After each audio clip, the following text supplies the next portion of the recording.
almost a half-century ago, promised Canadians that we would have a new flag for the centennial of Confederation in 1967. And up to that time, the flag of Canada had been the red ensign with the Union Jack of Britain in one corner and the coat of arms of Canada in the other. And so in 1964, with this promise hanging over us, all hell broke loose in Canada and in the House of Commons. There were those who wanted a new flag, and we got 6,000 different designs from across the country. There were 600,000 people who wanted nothing to do with it, mostly veterans, because they loved the old flag.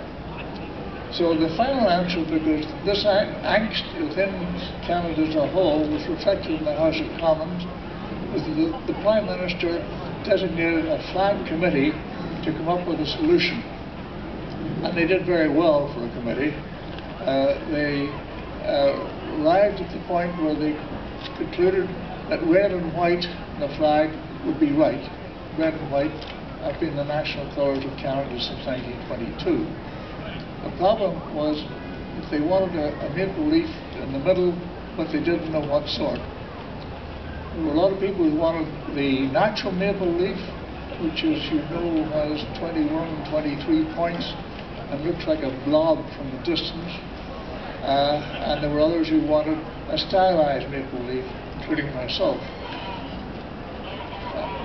I was the director of the Canadian Government exhibition at that time, looking after exhibits, 200 odd, around Canada and the world, and preparing for Expo 67 in Montreal on the centennial of Canada in the same year. So we were very busy. And out of the blue, I got a call from the Prime Minister's office telling me that I had to take over responsibility for the design, the final design of the flag. And in sheer fright, I got a hold of a man called Jacques Sincere, who at the time was on our staff and probably the best graphic designer in Canada. I asked him to do this, to lead the design, and I gave him 3 criteria. One was that the flag should look as it should in the distance, that you could understand what it was. The second one was it should be exactly the same on both sides. And the third one was that a child should be able to draw it, which actually automatically meant that the natural maple leaf was gone. So we created a 13-point maple leaf, and on the night of the 6th of November 1964, I got another call from the Prime Minister's office, and that was, he wanted to see the flag flying on the flag mast outside his residence at 24 Sussex Drive the following morning. And we weren't ready. And both Jacques and I were worried about this flag design. We had 13 points.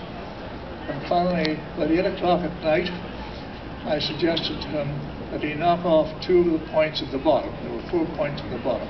And we came down to 11 points for the flag.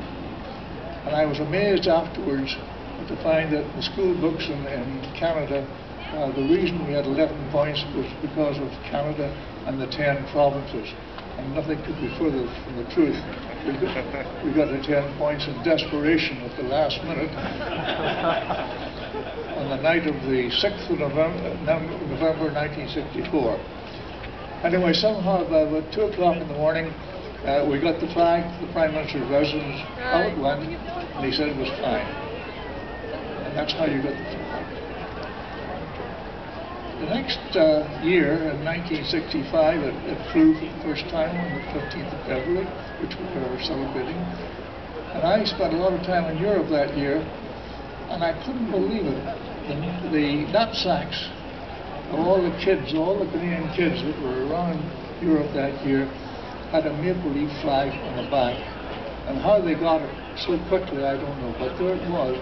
And as the years went by, there were more and more of them, and finally you could see nothing else but these flags.